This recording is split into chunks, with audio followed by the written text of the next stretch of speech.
England test cricket లో విప్లవం తెచ్చిన బ్రెండన్ మెక్కలామ్ కు చివరికి ఈసీబీ ఎందుకు గుడ్ బై చెప్పింది. 2022లో టెస్టు హెడ్ కోచ్ గా బాధ్యతలు చేపట్టిన బ్రెండన్ మెక్కలామ్ ఇప్పుడు 2026లో ఈసీబీ నిర్ణయంతో టెస్ట్ కోచ్ పదవి నుంచి తప్పించబడ్డాడు. అయితే అతను 2027 వరకు వైట్ బాల్, ఓడిఐ, టీ20 జట్టు కోచ్ గా కొనసాగించబడతాడు. బస్ బాల్ తో ప్రపంచ టెస్ట్ క్రికెట్ లో విప్లవం సృష్టించిన కోచ్ కు 4 ఏళ్ల తర్వాత ఎందుకు ఈ పరిస్థితి వచ్చింది, పూర్తి కథని ఇప్పుడు చూద్దాం. మే 2022 బ్రెండన్ మెక్కలామ్ టెస్ట్ హెడ్ కోచ్ గా నియమితుడయ్యాడు.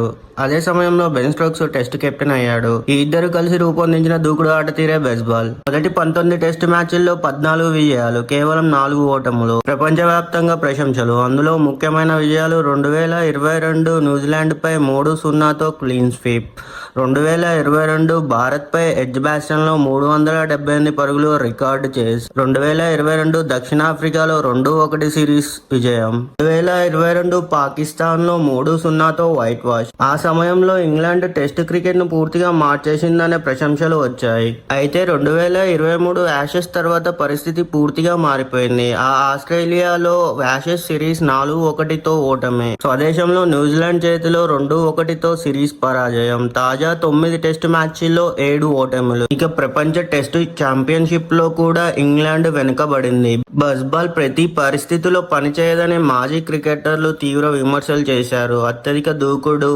అనవసర రిస్క్, పేలవమైన బౌలింగ్ ఇక జట్టు పరాజయాలకు ప్రధాన కారణాలుగా చెప్పబడ్డాయి.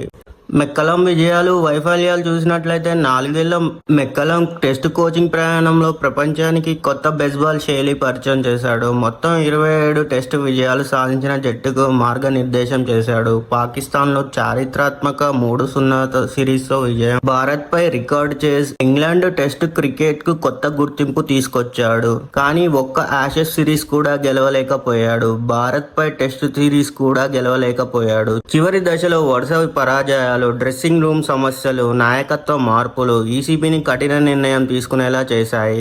జూలై 2026లో ఈసీబీ అధికారికంగా బ్రెండన్ మెక్కలామ్ను టెస్ట్ కోచింగ్ బాధ్యతల నుంచి తప్పించింది. అయితే అతను 2027 వరకు ఇంగ్లాండ్ ఓడిఐ, టీ20 జట్ల హెడ్ కోచ్గా కొనసాగనున్నాడు. ఇప్పుడు ఈసీబీ దృష్టి కొత్త టెస్ట్ కోచ్ ఎంపికపై ఉంది. మాజీ కోచ్ అండ్ ఫ్లవర్ పేరు కూడా ప్రధానంగా వినిపిస్తుంది. పాకిస్తాన్తో ఆగస్టు 2026 టెస్ట్ సిరీస్ కు ముందే కొత్త కోచ్ ను ప్రకటించే అవకాశం ఉంది. మీ అభిప్రాయం ఏమిటి? బేస్బాల్ ఇంగ్లాండ్ టెస్ట్ క్రికెట్ ను మార్చిందా, లేక అదే వారి పతనానికి కారణమైందా? మీ అభిప్రాయాన్ని కామెంట్స్ లో తెలియజేయండి. వీడియో నచ్చితే లైక్ చేయండి, షేర్ చేయండి. ఇంకా ఇలాంటి క్రికెట్ విశ్లేషణల కోసం మా ఛానల్ ను సబ్స్క్రైబ్ చేయడం మర్చిపోవద్దు.